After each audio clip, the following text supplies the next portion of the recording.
Have you ever stood in a room full of people and felt completely alone? Have you ever waited your whole life for a moment of happiness only to have someone try to rip it away from you with just a few cruel words? What would you do if the person laughing at your joy wasn't a stranger, wasn't an enemy, but your own child? Margaret was 63 years old the day she put on a wedding dress for the second time in her life. Her hands were trembling, not from cold, not from excitement, from fear. Because just 10 feet away from her, standing near the entrance of that small, humble chapel, her son David and his wife Karen were whispering, and she could hear every word. "Look at him," Karen muttered, barely hiding her smirk. "He looks like he just wandered in from a thrift store." David snickered. "I can't believe she's actually doing this. Marrying some random old man at her age? It's embarrassing." Margaret's chest tightened. Her fingers curled into the fabric of her simple white dress, the dress she had picked out so carefully, hoping it would make her feel beautiful again, hoping it would make her feel seen. But now she just felt foolish. She glanced at the man standing beside her at the altar. Harold, her Harold. He stood quietly, calmly.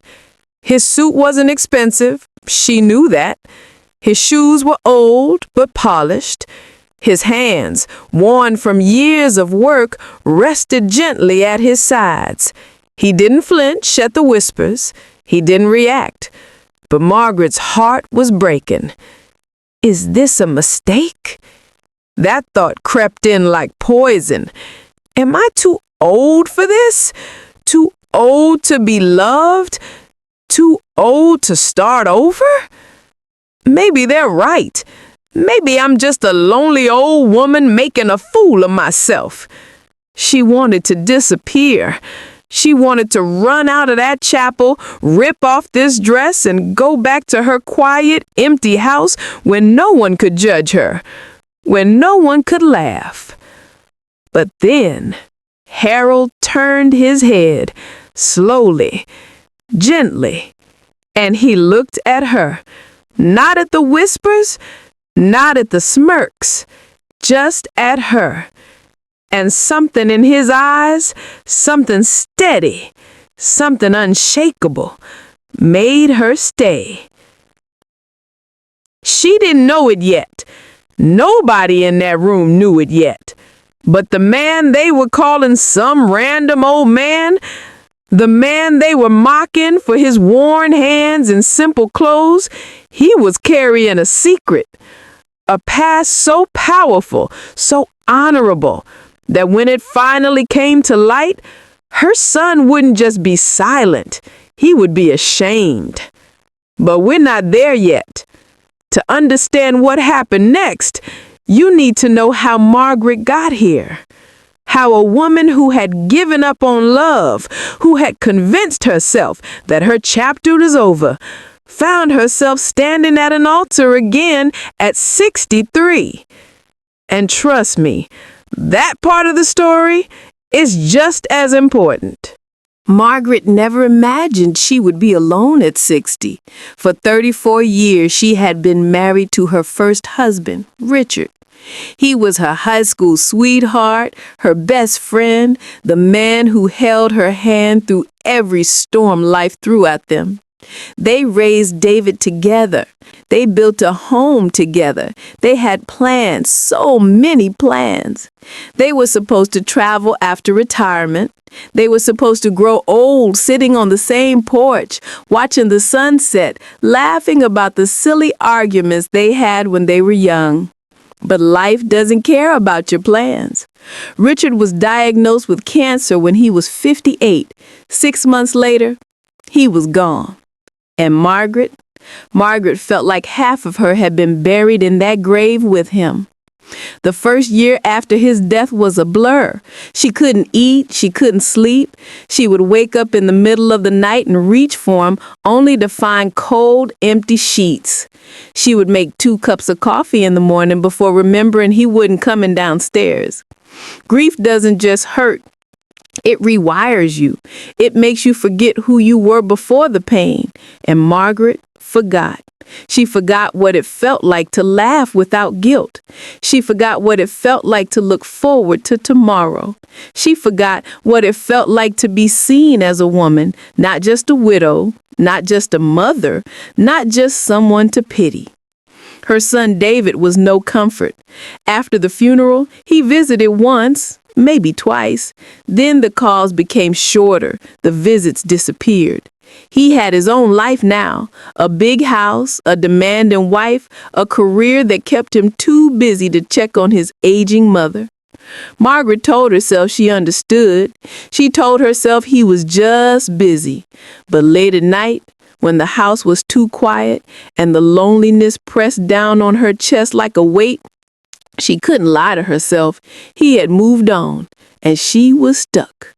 Stuck in a life that felt like it had already ended. Years passed. Friends stopped inviting her to dinners because she always declined.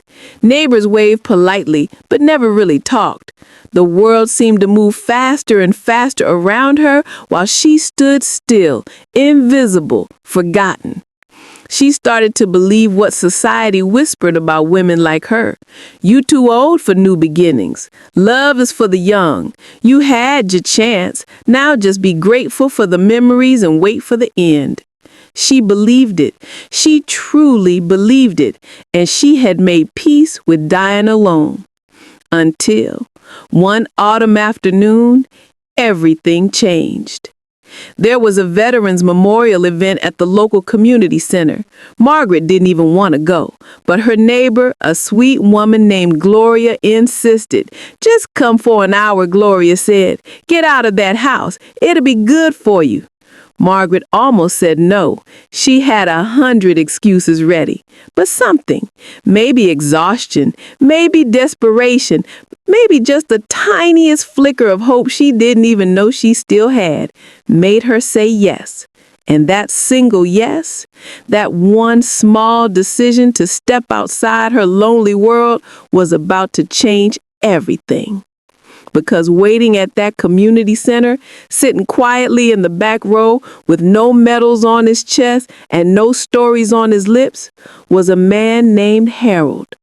And the moment their eyes met, Margaret felt something she hadn't felt in years. She felt seen. The community center was crowded that afternoon. Rows of plastic chairs filled the room, mostly occupied by older veterans and their families. American flags hung on the walls. A small podium stood at the front where speakers shared stories of service, sacrifice, and survival. Margaret sat near the back, arms crossed, already regretting her decision to come. She didn't belong here. She wasn't a veteran. She wasn't connected to anyone in this room. She was just a lonely widow dragged out of her house by a well-meaning neighbor who probably felt sorry for her.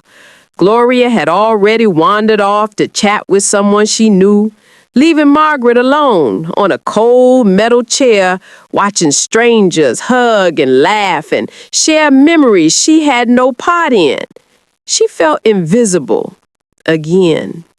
She was about to grab her purse and slip out quietly when she noticed him. He was sitting 2 rows ahead of her, off to the side, almost hidden in the corner. An older man, silver hair, broad shoulders that hinted at strength even in his age. He wore a simple button-down shirt. No medals, no uniform, nothing that screamed for attention. He was just quiet, still. While everyone else talked and laughed and filled the room with noise, he sat there in silence, watching the speakers with a calm expression that Margaret couldn't quite read. And then As if he felt my gaze, he turned around. Their eyes met. Margaret's breath caught. She didn't know why. There was nothing dramatic about the moment. No music swelling in the background, no instant spark like in the movies. Just stillness. He looked at her, not through her, not past her, but directly at her. And for the first time in years, Margaret didn't feel invisible. He gave her a small nod, a quiet acknowledgement. Then he turned back around. That was it. That was all. But Margaret's heart was pounding in a way she didn't understand. She told herself it was nothing. She told herself she was being ridiculous. A grown woman, 63 years old, getting flustered because a stranger nodded at her? Foolish. Absolutely foolish. But she didn't leave. She stayed until the event ended. And when the crowd began to scatter, she found herself standing near the refreshment table, pretending to look at stale cookies she had no intention of eating, when a voice came from behind her. Not a fan of the cookies either, huh? She turned. It was him. Up close, she could see his face more clearly. Deep lines around his eyes, the kind that come from years of sun, wind, and hard living. A strong jaw, hands that were rough and worn, like they had spent decades working, building, carrying weight. But his eyes were kind, gentle. There was something in them that made Margaret feel safe in a way she hadn't felt since Richard. Eyes, they're a little stale, she managed to say, surprising herself with how steady her voice sounded. He chuckled softly. They always are at these things. But the coffee's decent. Can I get you a cup? She almost said no. That was her instinct. Decline. Retreat. Go back to her empty house where it was safe. But something stopped her. Maybe it was the way he asked. No pressure, no expectation, just a simple offer. Maybe it was the loneliness finally cracking open inside her. Or maybe it was the fact that for the first time in 5 years, someone was looking at her like she still mattered. Sure, she said quietly. I like that. His name was Harold. He was 67 years old, a widower like her. He had lost his wife 8 years ago and had spent most of his time since then volunteering at veterans organizations, keeping busy, staying useful. He didn't talk about himself much. Every time Margaret tried to ask about his past, he would gently steer the conversation back to her. Tell me about you, he said, stirring his coffee slowly. What's your story? No one had asked her that in years. So she told him. She told him about Richard, about the loneliness, about feeling invisible, about her son who never called, about the quiet terror of waking up every morning with nothing to look forward to. She talked for almost an hour, and Harold listened. He didn't interrupt. He didn't offer solutions. He didn't tell her to stay positive or move on like everyone else always did. He just listened. When she finally stopped, embarrassed by how much she had shared with a complete stranger, Harold looked at her with those steady, kind eyes and said something she would never forget. You're not invisible, Margaret. You never were. Some people just aren't paying attention. She didn't cry, not there. But later that night, alone in her house, she sobbed for the first time in years. Not from sadness, from relief, from the overwhelming, terrifying hope that maybe, just maybe, her story wasn't over yet. They started meeting every week after that. Coffee at the diner, walks in the park, long conversations about everything and nothing. Harold never pushed. He never rushed. He simply showed up again and again, steady and patient, like a man who had learned that the best things in life can't be hurried. And slowly, carefully, Margaret began to fall in love. Not the wild, breathless love of her youth, something deeper, something quieter, a love built on understanding, on companionship, on two broken people finding peace in each other. When Harold proposed 6 months later, Margaret cried again, this time from pure, unguarded joy. But not everyone was happy about it. In fact, when her son David found out about it, everything started to fall apart. Margaret called David the day after Harold proposed.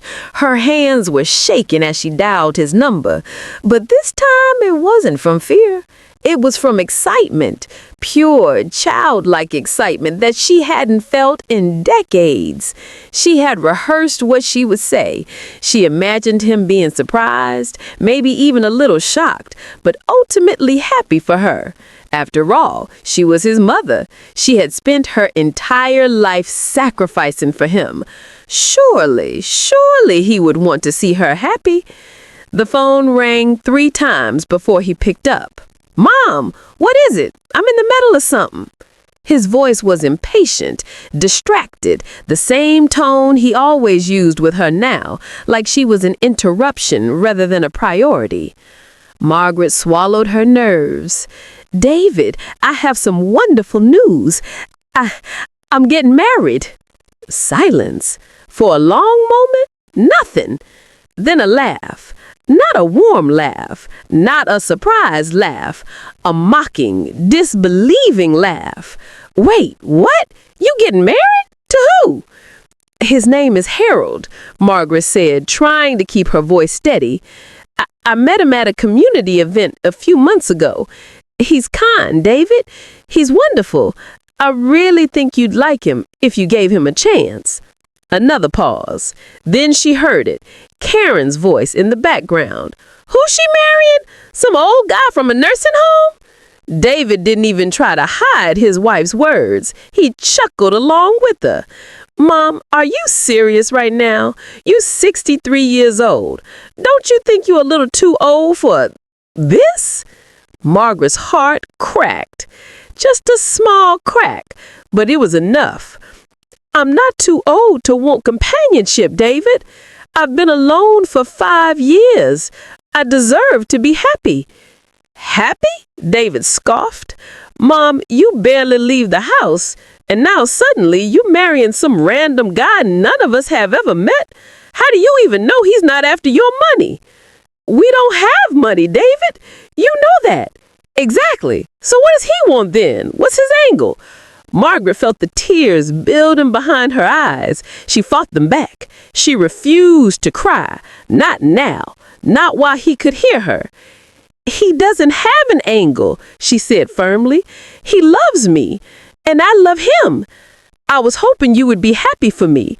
I was hoping you would come to the wedding. David sighed, a long, heavy sigh, like she was asking him for something impossible. Fine. When is it? Next month, the 23rd. It's a small ceremony at the chapel on Maple Street. Fine. We'll be there.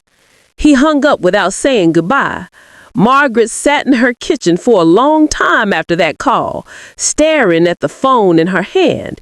She told herself it was fine. He was just surprised. He would come around. Once he met Harold, once he saw how happy she was, everything would be okay. She was wrong. The day of the wedding arrived and Margaret woke up feeling something she hadn't felt in years. Hope. Real, fragile, terrifying hope. She spent the morning getting ready, putting on the simple white dress she had found at a small boutique downtown. It wasn't fancy, it wasn't expensive, but when she looked at herself in the mirror, she felt beautiful. For the first time in 5 years, she didn't see a widow. She didn't see a forgotten old woman. She saw someone who still had a future. Harold had arranged everything. The chapel was small but lovely. White flowers on the pews, soft music playing, sunlight streaming through the stained glass windows. Only a handful of guests were there. A few of Harold's friends from the veterans community, Gloria from next door, and of course, David and Karen. They arrived late. Margaret noticed them slipping through the door just as the ceremony was about to begin. Karen was wearing an expensive dress that probably cost more than the entire wedding. David had his hands in his pockets, looking around the chapel with an expression that Margaret could only describe as disgust. Her heart sunk, but she pushed the feeling down. Focus on Harold. Focus on this moment. Focus on the life you're building. The officiant began to speak. Margaret held Harold's hands, looking into his calm, steady eyes, trying to block out everything else. But she couldn't block out the whispers. "Look at this place," Karen hissed, just loud enough for Margaret to hear. "It looks like a funeral home." David snickered. "And look at him. That suit looks like it's from 1985. Couldn't he at least try to look presentable?" Margaret's grip on Harold's hands tightened. Her face burned with shame. Why were they doing this? Why couldn't they just be quiet? Why couldn't they let her have this one thing? The officiant asked if anyone had objections. For a horrific second, Margaret was terrified that David would actually stand up and say something. He didn't, but he didn't need to. His silence was loud enough. His smirks, his eye rolls, the way he leaned over to whisper something to Karen, making her cover her mouth to stifle a laugh. Margaret felt every single moment like a knife in her chest. This was supposed to be the happiest day of her second life. Instead, she felt humiliated, small, foolish. And the worst part, Harold knew. He could hear them too. I saw it in the way his jaw tightened, the way his eyes flickered toward David and Karen for just a moment before returning to her. But he didn't say anything. He didn't react. He just held her hands tighter and looked at her like she was the only person in the room. That steadiness, that quiet dignity was the only thing keeping Margaret from breaking down right there at the altar. The ceremony continued, vows were exchanged, rings were placed on fingers, and when the officiant finally pronounced them husband and wife, Margaret felt relief more than joy. It was over. She had survived it. But the reception was about to begin, and that's when everything changed. Because walking through the door of that small chapel, uninvited and unexpected, was a man in full military dress uniform, medals gleaming on his chest, posture straight as steel, eyes scanning the room until they landed on Harold. And the words he spoke next silenced everyone, especially David. The man in the uniform stood at the doorway like a statue, tall, commanding. His chest was covered in medals, silver, gold, ribbons of red and blue, the kind of decorations that only come from decades of service and sacrifice. His eyes swept across the room, passing over the guests, the flowers, the simple decorations, until they stopped on one person, Harold. For a moment, no one moved, no one spoke. The air in the chapel felt thick, heavy with confusion. Margaret's heart was pounding. She had no idea who this man was. She glanced at Harold, expecting to see surprise on his face, but Harold didn't look surprised. He looked resigned, like he had been expecting this moment, like he had been dreading it. The man in uniform stepped forward. His boots clicked against the wooden floor, each step echoing through the silence. When he reached the front of the chapel, he stopped and stood at attention. Then he saluted, not to the crowd, not to the officiant, to Harold. Sergeant Major Harold Davis, the man said, his voice deep and steady. "It's an honor to see you again, sir." Margaret blinked. "Sergeant Major." She turned to look at Harold, confusion flooding her mind. He had never mentioned a rank. He had never mentioned being in the military at all. He told her he volunteered with veterans organizations, but she always assumed that was because he supported the cause, not because he had served himself. Harold's face was unreadable. He gave the man a small nod. "Captain Reynolds, it's been a long time." "Too long, sir," the captain replied. "When I heard you were getting married, I had to come. I hope you don't mind. I brought a few others who wanted to pay their respects." He gestured toward the door. And that's when Margaret saw them. More men.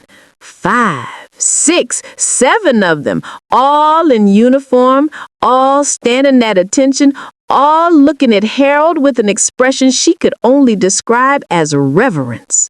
One by one, they filed into the chapel. Old men with gray hair and weathered faces, younger men with sharp eyes and straight backs, all of them wearing medals, all of them saluting Harold as they entered. Margaret's head was spinning. What was happening? Who was Harold, really? David and Karen had gone completely silent.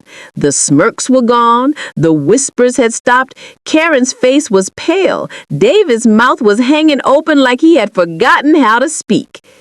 Captain Reynolds turned to face the small crowd of guests.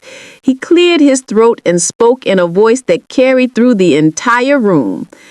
"I apologize for interrupting this beautiful ceremony," he said, "but I couldn't let this day pass without saying a few words about the man standing at that altar."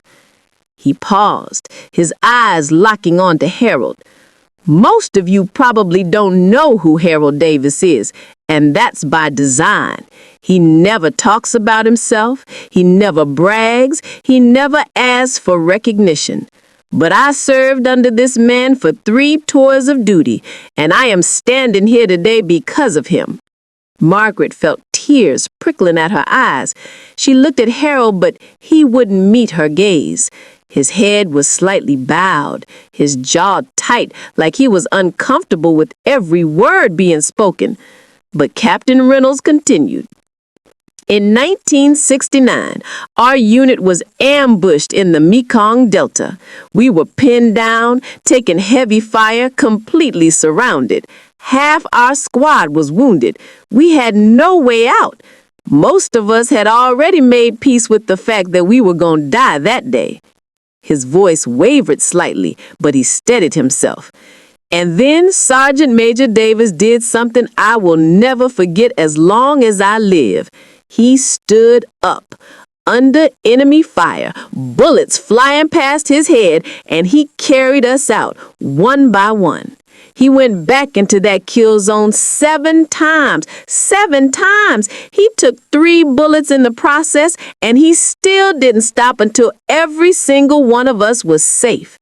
The room was dead silent. Margaret's hand flew to her mouth. She looked at Harold, at his worn hands, his simple suit, his quiet demeanor, and suddenly everything made sense. The scars she had seen on his back when she thought she wasn't looking, the way he sometimes woke up in the middle of the night, breathing hard, staring at the ceiling, the way he never talked about his past. He had carried all of this inside him for decades, alone. Captain Reynolds reached into his jacket and pulled out a folded piece of cloth. He unfolded it slowly, revealing a display case filled with medals: Bronze Star, Silver Star, Purple Heart, and at the center, the Medal of Honor, the highest military decoration in the United States. "This man," Captain Reynolds said, his voice cracking with emotion, "is one of the most decorated soldiers in American history." He saved 17 lives that day in Vietnam. 17 families exist because of him. 17 futures were made possible because Harold Davis refused to leave anyone behind. He turned to face Harold directly, and his expression changed. The warmth disappeared. His eyes turned cold, hard. I couldn't help but notice, he said quietly, that some people in this room were laughing earlier, whispering, making fun of the old man in the cheap suit. David's face went white. Karen looked like she wanted to melt into the floor. So let me make something very clear, he continued, his voice sharp as a blade. The man you were mocking, he's a hero, a real hero, not the kind you see in movies, the kind who bleeds and suffers and carries the weight of what he's seen for the rest of his life and never complains, never asks for anything in return. He paused, letting the silence hang heavy in the air. You should be ashamed of yourselves. No one moved. No one breathed. David opened his mouth like he was going to say something, an excuse, an apology, anything, but no words came out. And in that moment, Margaret saw something she had never seen in her son's eyes. Shame. Real, deep, inescapable shame. But she didn't feel satisfaction. She didn't feel vindicated. She just felt sad. Sad that it took a stranger to defend her happiness. Sad that her own son couldn't see what was right in front of him. Sad that this beautiful, humble, heroic man had spent his whole life carrying his pain in silence, and the one time it was revealed, it was because someone else couldn't keep their cruelty to themselves. Harold reached over and took a hand. His grip was warm, steady, and when he finally spoke, his voice was quiet but firm. I didn't want any of this, he said softly. I never wanted recognition. I just wanted a quiet life, a peaceful life with someone who saw me for who I am, not what I did. He looked at Margaret. She squeezed his hand, tears still falling down her cheeks. She didn't care about the medals. She didn't care about the titles. She had fallen in love with the man who made her feel seen. And now she understood. He had seen her too. Two invisible people finding each other in a world that forgot them. But the day wasn't over yet, because what happened next, what David did in the minutes that followed, would determine whether this family could ever be whole again. The silence that followed Captain Reynolds' words was deafening. It pressed down on the room like a weight, thick and suffocating. No one moved, no one coughed, no one even seemed to breathe. Margaret stood frozen at the altar, her hands still wrapped in Harold's, her eyes fixed on her son. David's face had gone from white to gray. He looked like a man who had just been punched in the stomach and was still trying to understand what had happened. Karen was clutching his arm, her perfectly manicured nails digging into his sleeve. Her earlier smugness had completely evaporated. Now she just looked terrified, terrified of being seen, terrified of being judged, terrified of being exposed for exactly who she was. The veterans remained standing at attention, their eyes fixed forward, their presence a silent wall of judgment that David and Karen could not escape. Captain Reynolds had said his piece. He stepped back, rejoining his fellow soldiers, leaving the floor open for whatever came next. And for a long, agonizing moment, nothing did. Margaret watched her son. She watched him struggle. She could see the war playing out on his face, the pride fighting against the shame, the ego battling the guilt. Part of her wanted to go to him. Part of her wanted to say something to break the tension, to make this easier, to smooth things over the way she had always done her entire life. But she didn't move. Not this time. She had spent decades smoothing things over, making excuses for people who hurt her, putting everyone else's comfort above her own dignity. And where had it gotten her? Alone, invisible, mocked at her own wedding by the child she had sacrificed everything for? No, this time David would have to make the first move. The second stretched into eternity. Margaret could hear her own heartbeat pounding in her ears. She could feel Harold's steady presence beside her, his hand warm and unmoving in hers. He wasn't going to speak either. This wasn't his battle to fight. This was between a mother and her son.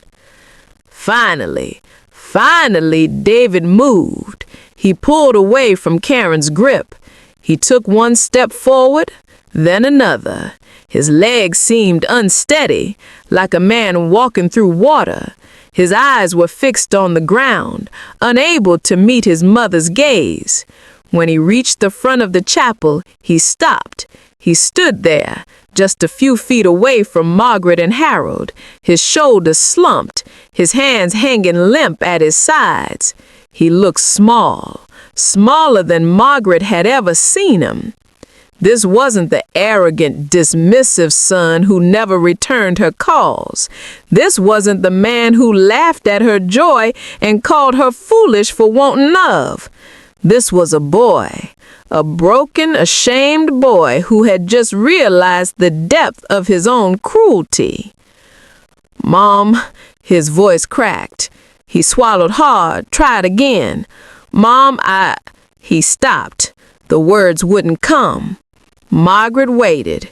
She didn't help him. She didn't fill the silence with reassurances or excuses.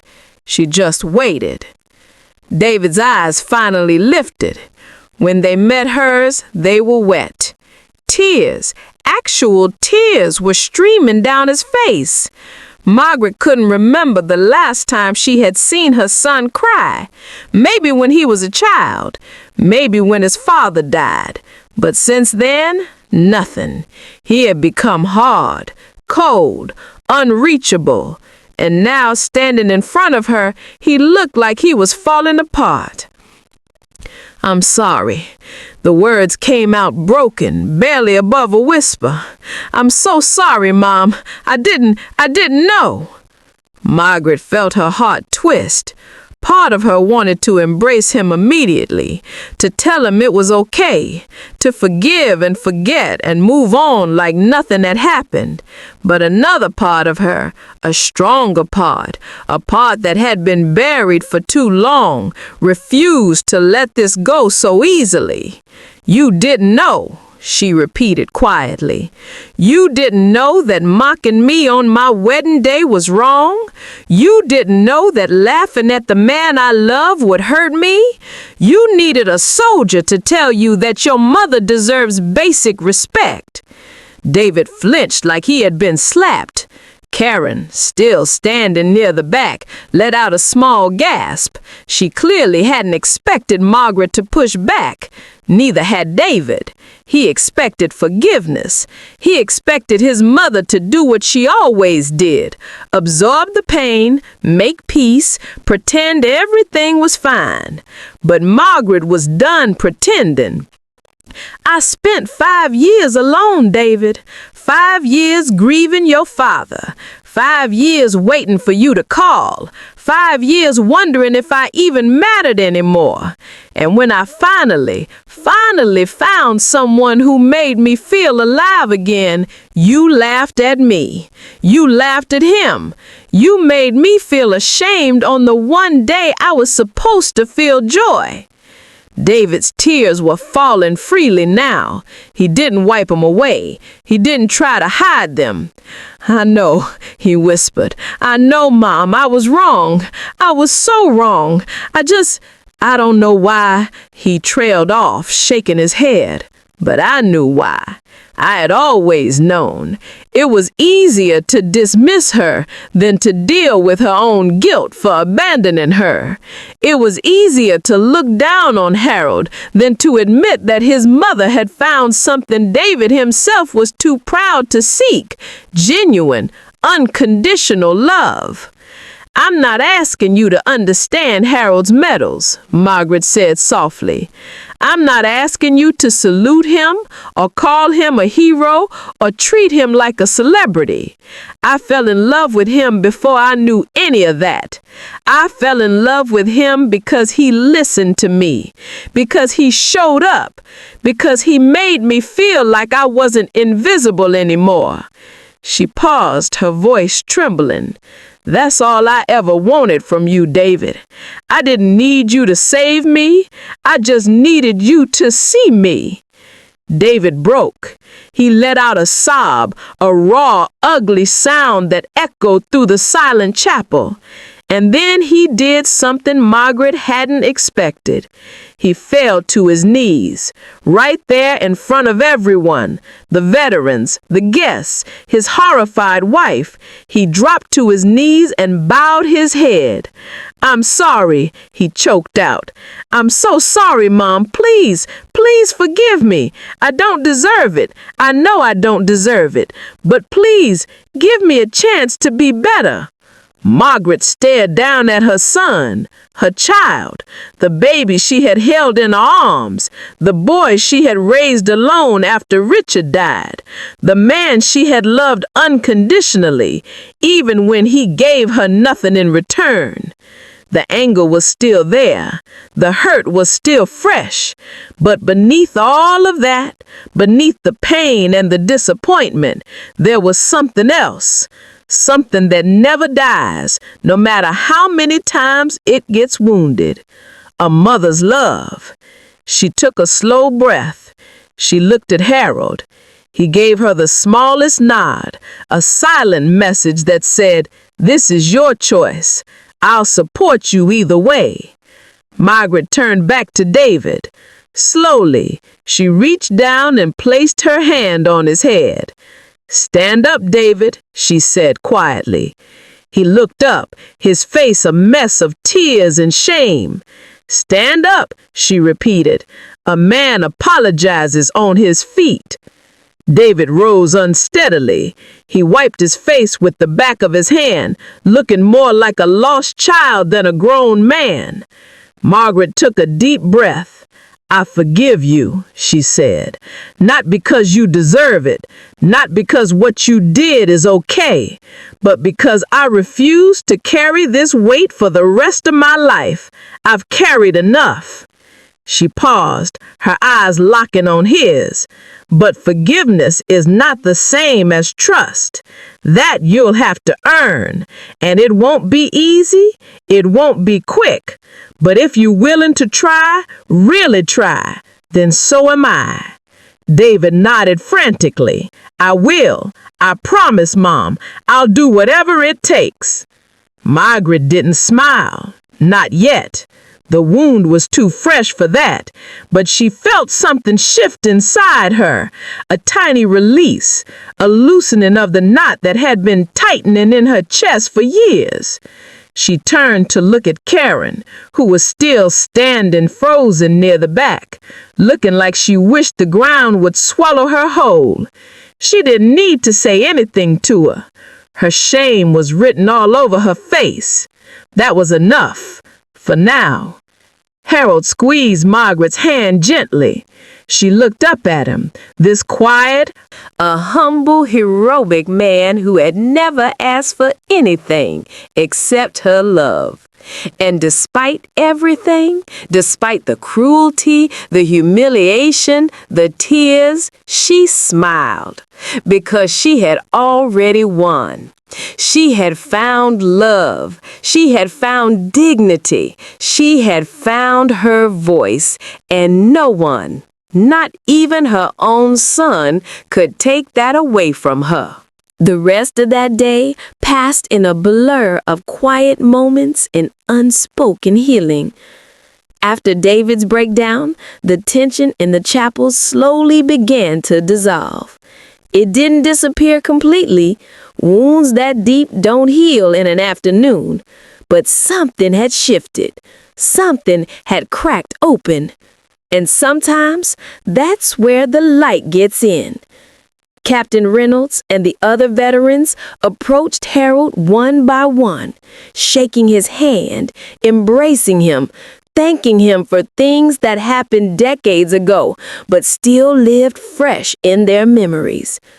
Margaret watched from a few feet away, tears still drying on her cheeks, as these men, strong, proud, battle-hardened men, looked at her husband with something close to worship.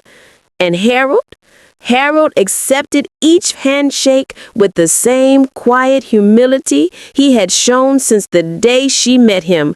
No boasting, no pride, just a simple nod and a soft "Thank you for coming." When the last veteran had paid his respects, Captain Reynolds turned to Margaret. He took her hand gently and looked her straight in the eyes. "Ma'am," he said, "you married one of the finest men I've ever known. He spent his whole life putting others before himself. He never asked for recognition. He never wanted glory. All he ever wanted was peace." He paused, his voice thick with emotion. "I think he finally found it. With you." Margaret couldn't speak.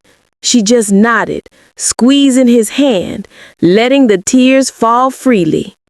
After the veterans left, the chapel fell quiet. Most of the guests had slipped out, sensing that this family needed space.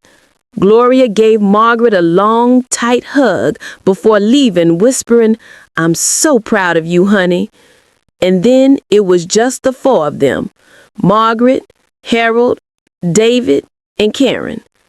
Karen hadn't moved from her spot near the back. She stood there, arms crossed, eyes fixed on the floor. She hadn't said a single word since Captain Reynolds' speech. Not an apology, not an excuse. Nothing. Margaret noticed. Of course she noticed. But she didn't confront her, not today. Some people aren't ready to face their own cruelty. Some people need time to sit with their shame before they can even begin to change. And some people never change at all. Margaret had made peace with that possibility a long time ago. She couldn't control Karen. She couldn't force her to be a better person. All she could do was protect her own peace, and that meant not wasting energy on people who refused to grow. David, however, was different. He stood a few feet away, hands in his pockets, looking lost, like a man who had just woken up from a long sleep and didn't recognize the world around him. Margaret walked over to him slowly. She didn't say anything at first. She just stood beside him, looking at the simple altar where she had just married the love of her second life. "I meant what I said," she finally spoke, her voice soft but firm. "I forgive you, but I need you to understand something, David." He looked at her, his eyes still red and swollen. "What?" "I'm not the same woman I was 5 years ago," Margaret said. "I'm not the mother who waits by the phone, hoping you'll call. I'm not the widow who sits alone in an empty house, wondering if she still matters. I've changed, I've grown, and I refuse to shrink myself ever again for anyone." David nodded slowly. "I understand."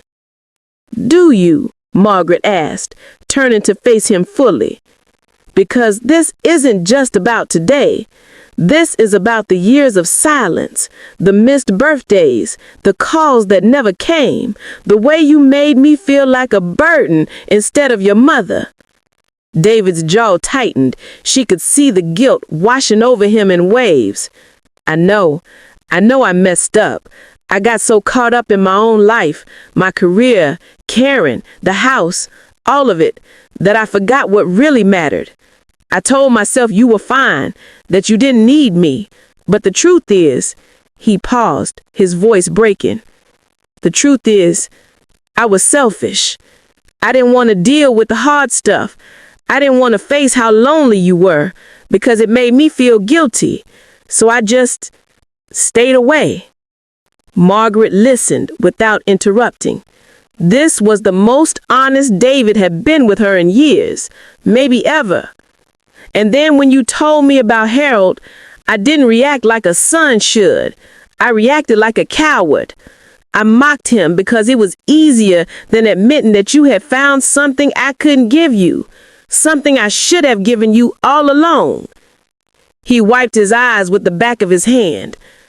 "I'm not asking you to forget everything, Mom. I know I don't deserve that, but I'm asking for a chance, a real chance, to be the son I should have been." Margaret studied his face for a long moment. She saw the little boy she had raised, the teenager who used to make her laugh, the young man who cried at his father's funeral, and she saw the man he had become, flawed, broken, but maybe, just maybe, willing to change. "Okay," she said quietly, "one chance." David let out a shaky breath. "Thank you." "But David," Margaret added, her voice hardening slightly, "but if you ever disrespect Harold again or make me feel small in my own life, that chance is gone. Do you understand?" He nodded quickly. "I understand." "Good." She paused, then added, "And tell your wife that if she wants to be part of this family, she needs to learn what respect looks like. I won't hold my breath, but the door is open if she ever decides to walk through it." David glanced back at Karen, who was still standing frozen near the exit. He nodded again. "I'll talk to her." Margaret didn't respond. She had said what needed to be said. The rest was up to them. She turned and walked back to Harold, who had been watching the whole exchange from a respectful distance. He didn't ask what was said. He didn't need to. He simply took her hand and led her toward the door of the chapel. As they stepped outside into the soft afternoon light, Margaret took a deep breath. The air smelled like autumn, crisp leaves, distant rain, the faint sweetness of fading flowers. It smelled like endings and beginnings. Harold looked down at her, his eyes warm and steady. "You okay?" Margaret smiled, a real smile, the kind that reached all the way to her soul. "Yeah," she said softly. "I think I finally am." They walked together toward the small reception that had been set up in a nearby garden. It was modest, a few tables, some sandwiches, a simple cake. Nothing fancy, nothing extravagant. But to Margaret, it was perfect. Because it wasn't about the decorations or the food or the venue. It was about the people. The veterans who had shown up to honor a man who never asked for honor. Gloria, who had dragged her out of that lonely house and unknowingly changed her life. And Harold, her Harold, the quiet hero who saw her when the world had forgotten she existed. As they sat together at the head table, Harold leaned over and whispered in her ear, "I'm sorry about today. I never wanted my past to become a spectacle. I just wanted to marry you in peace." Margaret shook her head. "Don't apologize. What happened today needed to happen. My son needed to see the truth, not just about who you are, but about who he had become." Harold considered this for a moment. Then he nodded slowly. "Maybe you're right." "I usually am," Margaret said with a small smirk. Harold chuckled, a rare, beautiful sound that made her heart flutter. "Yes, you are." They sat in comfortable silence for a while, watching the sun begin to set over the garden. The sky turned shades of orange and pink, painting the world in soft, gentle light. And in that moment, Margaret realized something. She had spent so many years being afraid of loneliness, afraid of judgment, afraid of being too old, too invisible, too unworthy of love. But fear had never protected her. It had only kept her trapped. It was courage that had set her free. The courage to say yes to Gloria's invitation. The courage to let Harold into her heart. The courage to stand up to her own son and demand the respect she deserved. And now, sitting beside the man she loved, surrounded by people who honored him for who he truly was, Margaret understood the lesson that it had taken her 63 years to learn. You are never too old to be seen. You are never too broken to be loved. And you are never, ever too small to demand your place in this world. She looked at Harold, at his weathered hands and kind eyes, at the man who had carried the weight of war in silence for decades and never once complained. He had spent his life saving others, and in his quiet, gentle way, he had saved her too.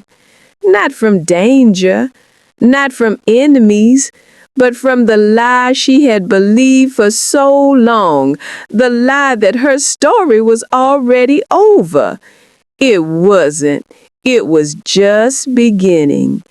And as the last rays of sunlight disappeared behind the trees, Margaret leaned her head against Harold's shoulder and whispered the words she had been too afraid to believe for most of her life. I'm happy. Harold kissed the top of her head softly. So am I. And for the first time in years, Margaret didn't feel invisible. She felt seen. She felt loved. She felt whole. And that, she realized, was worth more than any medal in the world.